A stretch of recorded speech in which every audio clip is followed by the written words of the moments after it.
আপনি কে? আন্টি, আপনি আমাকে চিনতে পারছেন না? কি হলো বৌদি, ইনি কে? সেটাই তো আমিও জিজ্ঞেস করছি। আরে আরে ভেতরে কোথায় যাচ্ছ? ভেতরে কেন যাচ্ছ? Uncle, how are you? প্রণাম।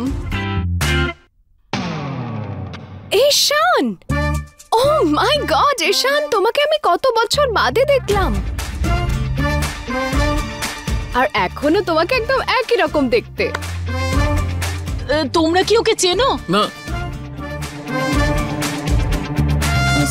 সরি বাট আমি আপনাকে চিনতে পারছি না, আপনি কে? হোয়াট? আপনারা আমাকে চিনতে পারছেন না? আপনিও চিনতে পারছেন না? আরে আমি শীতল, আয়ুষ্মানের ছোটবেলার বন্ধু।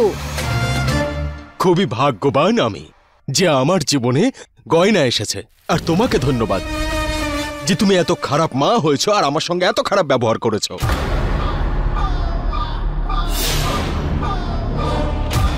সেই জন্যই তো আমার এখানে আসতে হলো, আর তারপর দেখা হলো আমার গয়নার সঙ্গে। এবার এই বাড়ি থেকে আয়ুষ্মানের নাম সারা জীবনের জন্য মুছে ফেলবো আমি। আর এখানে শুধুমাত্র একটাই নাম দেখা যাবে আর শোনা যাবে, বিরাজ বিরাজ বিরাজ। এ তো বিরাজের গলা। আর এই বাড়ির বাইরের লেটার বক্সে লেখা থাকবে বিরাজ ভবন। কি বুঝলে? আসলে ব্যাপারটা হচ্ছে তোমার বাড়ির লোক বোকার দল, আমি নই। একবার ফেঁসে গেছি, দ্বিতীয়বার ফাঁসবো না। সেই জন্য বলছি যে চুপচাপ এইভাবেই এখানে পড়ে থাকো, আর যদি বেশি এরকম ইশারা করার চেষ্টাও করো না, তাহলে পরের বার এমন ইনজেকশন দেব তোমাকে, সোজা ভগবানের কাছে গিয়ে চোখ খুলবে তোমার। কি বুঝলে?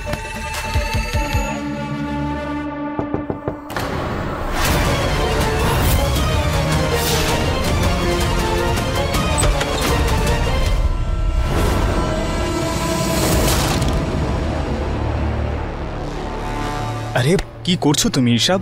পিসি রেস্ট নিচ্ছেন। আই এম সো সরি, আসলে আমি না কারোর একটা গলা শুনতে পেলাম, মনে হলো যেন কেউ কথা বলছে। হ্যাঁ, আমি কথা বলছিলাম পিসির সঙ্গে। না না, আপনার নয়, অন্য কারোর গলা শুনলাম মনে হলো। অন্য কারোর আওয়াজ কি করে আসবে? আমি তো এখানে আছি।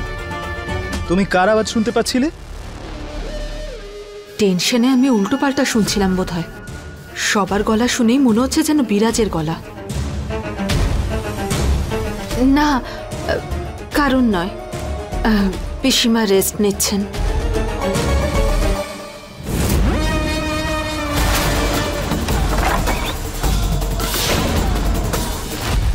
আরে আমি এই বাড়িতে আসতাম ছোটবেলায়, স্কুল ছুটির পরে আমরা তো এখানে এসে খেলা করতাম আলাদা আলাদা খেলনা নিয়ে। এটাই ভালো যে আমার রূপ বদলানোর পরে কেউ আমাকে চিনতে পারছে না। ব্যাস, এবার শুধু ওই বহুরূপীটাকেও আমার এই জালে ফাঁসাতে হবে, যাতে ওর সত্যিটা আমি সবার সামনে নিয়ে আসতে পারি। ওহ মাই গড, আপনারা এখনো আমাকে চিনতে পারছেন না? সত্যি আপনাদের কিচ্ছু মনে নেই? ওহ মাই গড, আপনারা না একটা কাজ করুন, আপনারা আয়ুষকে ডাকুন, এবার ওই আমাকে চিনতে পারবে। আমি ডাকছি ওকে। আরে আপনি আয়ুষ, আরে আয়ুষ, আস্তে আস্তে আস্তে আস্তে। আয়ুষ্মান, আরে কি করছেন? আয়ুষ্মান, এখানে কি হচ্ছে এসব?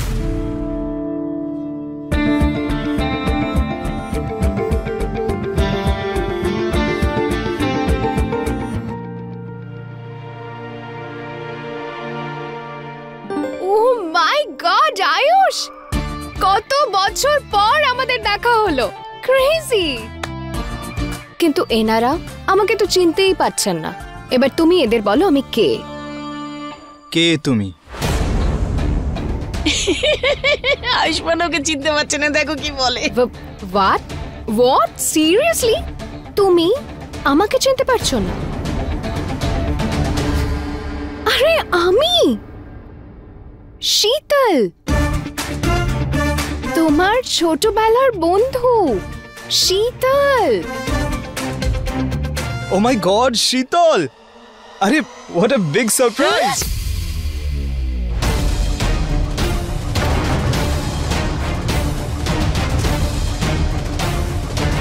একি, আমি তো নকল বন্ধু সেজে এসেছিলাম, কিন্তু ও তো সত্যিই কোনো শীতলকে চেনে, নাকি কোনো নাটক করছে আমার সঙ্গে যাতে নিজেকে আয়ুষ্মান প্রমাণ করতে পারে।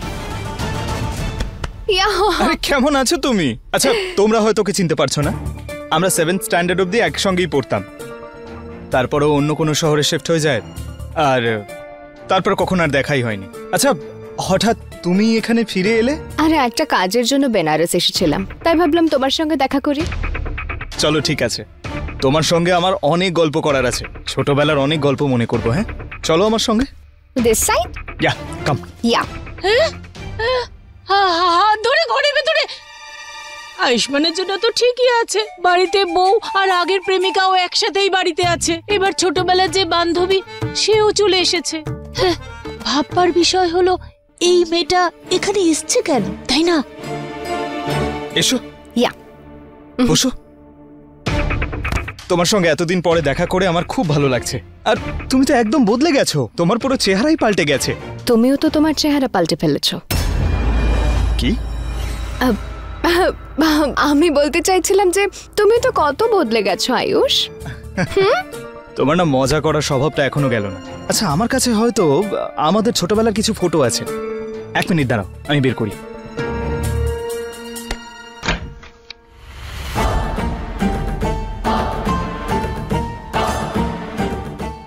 আজ আমার কাছে সম্পূর্ণ সুযোগ আছে এই বহুরূপীর মুখোশ খোলার, আর সেটা আমি করেই ছাড়বো।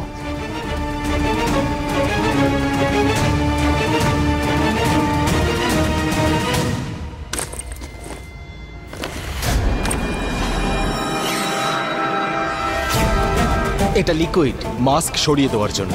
এটা লাগানোর সাথে সাথে মাস্ক সরে যাবে। আপনাকে অসংখ্য ধন্যবাদ।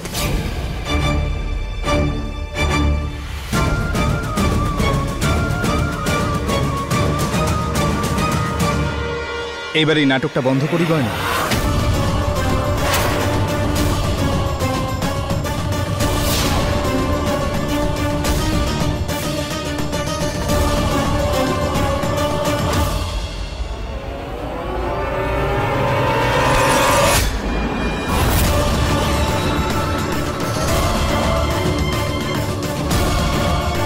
এই মাস্ক সরানো লিকুইডটা তুমি আমার মাস্ক খোলার জন্য নিয়ে এসছো, আর নিজে আমার সামনে মুখোশ পরে চলে এসছো গয়না। কি বাচ্চাদের মতো কাজ করছো।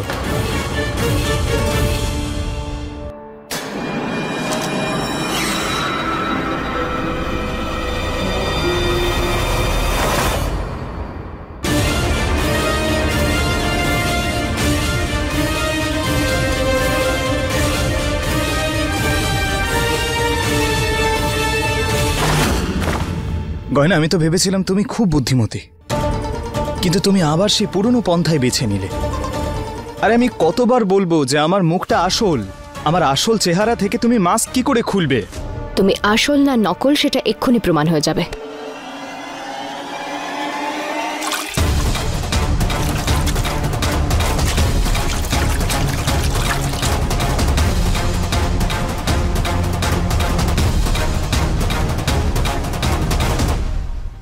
সরাও নিজের হাত।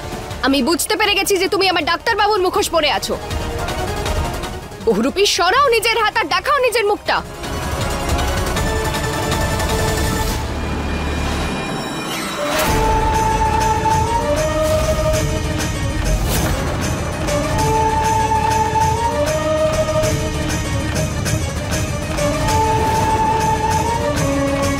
আমি বলেছিলাম না তোমাকে যে এটা আমার আসল চেহারা?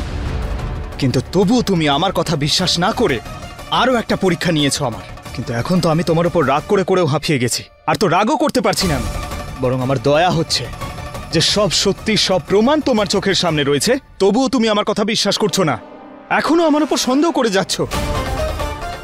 ওই লোকটা তো বলেছিল এই লিকুইডটা মুখে লাগাতেই মুখোশ উঠে যাবে, কিন্তু ওর মুখটা তো একই আছে। তার মানে হলো আমি আবারও ভুল সন্দেহ করেছি ওর উপর। আসলে আমি ব্যাস, অনেক হয়েছে গয়না। এখন সরি বলবে, আবার নতুন করে পরীক্ষা নিতে শুরু করবে। আমার তো মনে হয় আমার সব সময় তৈরি থাকা উচিত তোমাকে প্রমাণ করার জন্য যে আমি তোমার ডাক্তারবাবু, কারণ বিয়ে পর্যন্ত এই জিনিসটা চলতেই থাকবে। ঠিক আছে, তাহলে আমিও তৈরি। এবার দেখা যাক তোমার সন্দেহ জয়ী হয় নাকি আমার বিশ্বাস।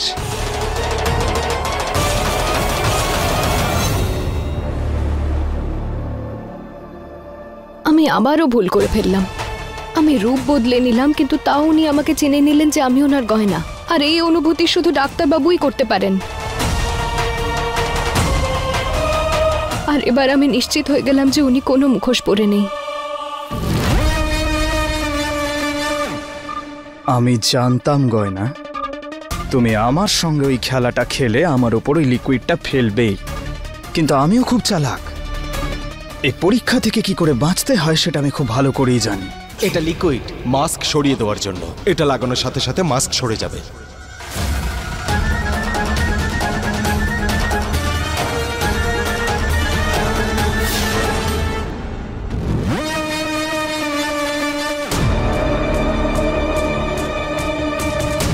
আচ্ছা গয়না, তাহলে তুমি এই প্ল্যান বানিয়েছো আমার সত্যিটা সবার সামনে আনার জন্য, কিন্তু এইবারও আমি তোমাকে সফল হতে দেব না।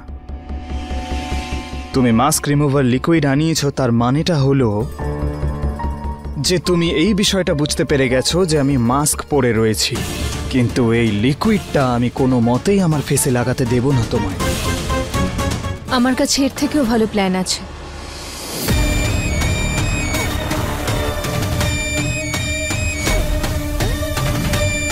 কিরকম প্ল্যান? আমি আগেই গয়নাকে ওই লোকটার সঙ্গে ফোনে কথা বলতে শুনে নিয়েছিলাম, আর আমি জানি সে কি করতে চলেছে। আমার প্ল্যান মতো যদি চলো, তাহলে যদি তোমার মুখে লিকুইডটা ঢেলেও দেয়, তোমার ফেস মাস্ক কিন্তু খুলবে না, আর তোমার হাতে অনেকটা সময়ও থাকবে আরেকবার ওই মাস্কটা পরার জন্য। এই ক্রিমটা নাও, এই ফেস ক্রিম নিজের মুখে লাগিয়ে ফেলো, তাহলে মাস্কটা আর খুলবে না। আর তাহলে ও এটা মানতে বাধ্য হবে যে তুমি ওর আসল আয়ুষ্মান, অর্থাৎ ওর ডাক্তারবাবু। তুমি তো দারুণ কাজ করেছো, অদ্ভুত। আমি তোমায় যতটা ভেবেছিলাম তুমি তার থেকেও বেশি চালাক। বেচারি গয়নার কাছে এটা বিশ্বাস করা ছাড়া আর কোনো পথই বাকি নেই যে আমি ওর ডাক্তারবাবু। ওর দেওয়া প্রতিটা পরীক্ষায় পার করেছি আমি। এবার আমার আর ওর বিয়ে হওয়া থেকে কেউ আটকাতে পারবে না। আলিয়া, এসব কি করছিস তুই? এভাবে নতুন বউয়ের মতো কেন তৈরি হয়েছিস? আমি তো নতুন বউই। আমার বিয়ে হতে চলেছে আয়ুষ্মানের সঙ্গে। কি? হ্যাঁ মা, আমি কতদিন ধরে এই দিনটার অপেক্ষা করেছি। সবসময় গয়না আমার আর আয়ুষ্মানের মাঝখানে চলে আসতো, আর আয়ুষ্মানকে আমার থেকে দূরে সরিয়ে দিত। এবার আয়ুষ্মানের আমার হওয়া থেকে কেউ আটকাতে পারবে না। কিন্তু তুই তো বলছিলিস তুই এখনো পর্যন্ত জানিসই না আয়ুষ্মান কোথায়।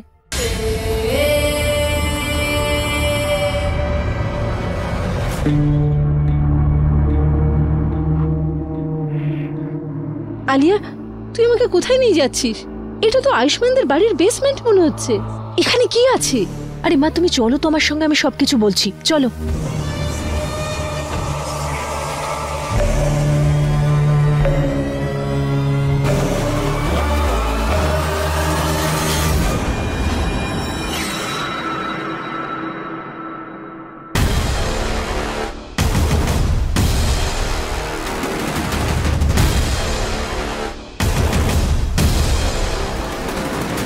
আপনি যেরকম বলেছিলেন ম্যাডাম, আমরা সেই সব প্রস্তুতি নিয়ে নিয়েছি, আর ঠাকুরমশাইকেও ডাকা হয়েছে।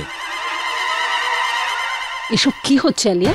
হ্যাঁ, আয়ুষ্মানকে নিজের বাড়িতেই লুকিয়ে রেখেছিস, আর কেউ এই ব্যাপারে কিচ্ছু জানে না? প্রদীপের তলায় অন্ধকার, এই প্রবচন তো তুমি শুনেছো মা। আর তাছাড়াও এই বাড়িতে যেই মানুষটা এখন রয়েছে, সে তো আসল আয়ুষ্মান নয়, বরং তারই মতো দেখতে বিরাজ। আর যদি গয়না সন্দেহ করেও বসে, তাহলে সারা পৃথিবীতে ওকে খুঁজবে, কিন্তু কখনোই এখানে খুঁজবে না। কিন্তু তুই কি করে জানলি যে আয়ুষ্মান এখানে আছে?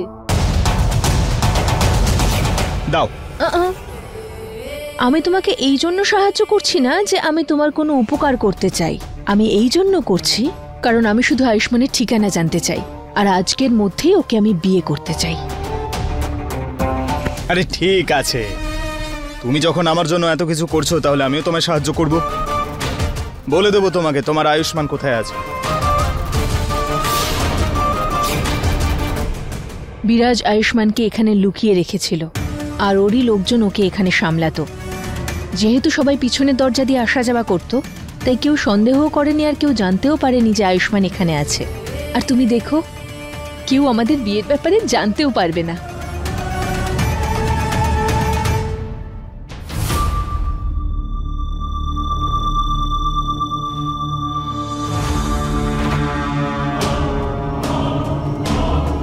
আলিয়া, আলিয়া তুমি?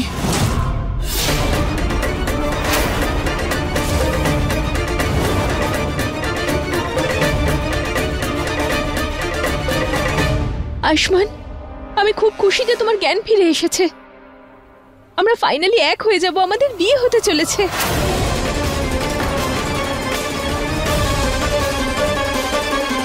কি আজে বাজে বলছো তুমি?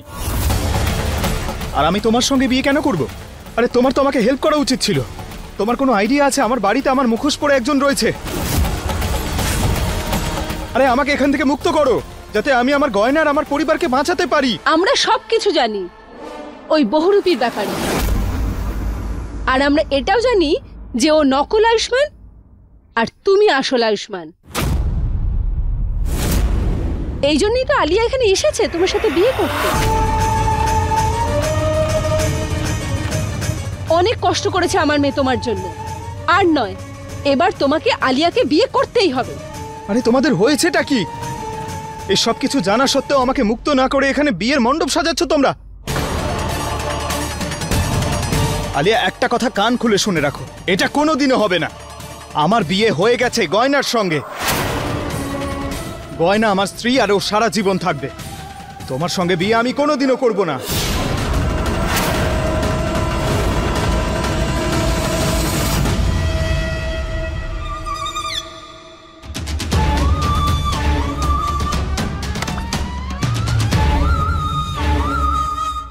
আয়ুষ্মান আমাকে বিয়ে করতে অস্বীকার করছে, এবার তুমি ওকে রাজি করাও।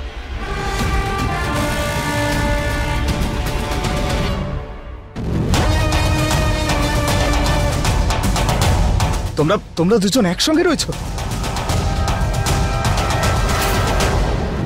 আরে হ্যাঁ আয়ুষ্মান বাবু, আসলে এই আলিয়া যদি না থাকতো তাহলে তোমার বাড়িতে তোমার জায়গাটা আমি কোনোদিনই নিতে পারতাম। এখন দেখো না, এই আলিয়া আমাকে এত সাহায্য করেছে, তাই আমারও তো ওকে একটু সাহায্য করা উচিত, তাই না? ভাবলাম একটু ওকে সাহায্য করেই দিই। তাহলে কেন এত জেদ করছো? বিয়ে করে নাও, সমস্যাটা কোথায়? আরে সমস্যা হলো এই আলিয়া নিজেই এভাবে বিশ্বাসঘাতকতা করেছে আমার সঙ্গে। আমাকে পেছন থেকে আঘাত করেছে ও, গয়নার থেকে দূরে করেছে ও। গয়না একদম ঠিক বলতো সব সময়, তুমি ভালো মানুষ নও আর কোনো দিন শুধরবে না তুমি। আর তুমি কিরকম মা? তুমি জানো তোমার মেয়ে এরকম বড় একটা পাপ করছে, ওকে বাধা না দিয়ে তুমি ওর সঙ্গ দিচ্ছ। আমার মেয়ের জন্য যেটা ঠিক আমি সেটাই করছি। আমার মেয়েকে আমি অনেক কষ্ট পেতে দেখেছি, কিন্তু আর না, এবার ওর সুখে থাকার দিন এসেছে, বুঝেছো তুমি? প্লিজ আয়ুষ্মান, তুমি আমার উপর রাগ করো না। আমি যা কিছু করেছি আমাদের ভালোবাসার জন্য করেছি, আর তাছাড়াও প্রথম থেকে বিয়েটা তো আমাদের দুজনেরই হতো। আমি সবসময় তোমাকে নিজের করতে চেয়েছিলাম। তুমি এত দূরে চলে গেলে যে আমার আর কোনো উপায় ছিল না। প্লিজ প্লিজ আমার উপর ভরসা করো যে আমি যা কিছু করেছি আমাদের জন্য করেছি। তোমার যা করার ছিল তুমি করে নিয়েছো, নিজের ইচ্ছেতে অনেক চালিয়েছো আমায়। এবার তুমি যাই করো না কেন আমি তোমার সঙ্গে বিয়ে করব না। আরে দাঁড়াও আয়ুষ্মান বাবু, কখনো কখনো সিদ্ধান্ত নেওয়ার সময় এত বেশি তাড়াহুড়ো করতে নেই।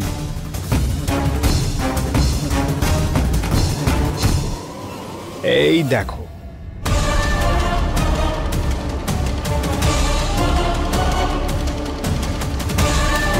এটা কি করছো তুমি? আরে বন্দুকটা তাক করছি। আর একটা কথা বলে রাখি তোমায়, দেখো আমার নিশানা কিন্তু খুব ভালো না। তুমি গয়নার কোনো ক্ষতি করবে না। আরে আমি কি কোনো ক্ষতি করতে চাই নাকি ওর? কিন্তু তুমি যদি এখন আমার কথা না শোনো তাহলে আমি কি করব? তাহলে আমাকে গিয়ে বের করার জন্য একটু আঙুলটা তো বাঁকাতেই হবে, তাই না? তবে হ্যাঁ, তুমি যদি চাও যে গুলিটা আমি গয়নাকে না করি আর তোমাকে ওকে এভাবে কষ্ট পেতে না দেখতে হয়, তাহলে চুপচাপ আলিয়াকে বিয়ে করে নাও। না হলে যদি গয়নার কোনো ক্ষতি হয় আমি তোকে ছাড়বো না। সাহস থাকলে আমার সঙ্গে এসে লড় না। ওকে কেন মাঝখানে আনছিস? গয়না তো অলরেডি আমাদের মাঝখানে এসে পড়েছিল, আর এবার তোর আমাদের মাঝখান থেকে চলে যাওয়ার সময় হয়ে গেছে।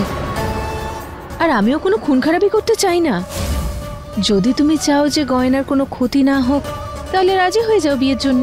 আলিয়া, তুমি এটা ঠিক করছো না কিন্তু। অনেক হয়েছে আয়ুষ্মান, আমরা তোমার কাছ থেকে ঠিক ভুল শিখতে চাই না, আর নাই তোমার সাথে কোনো ঝগড়া করতে চাই। তোমার কাছে আর কোনো রাস্তা খোলা নেই, তাই তুমি চুপচাপ আমার মেয়েকে বিয়ে করে নাও, বুঝতে পেরেছো?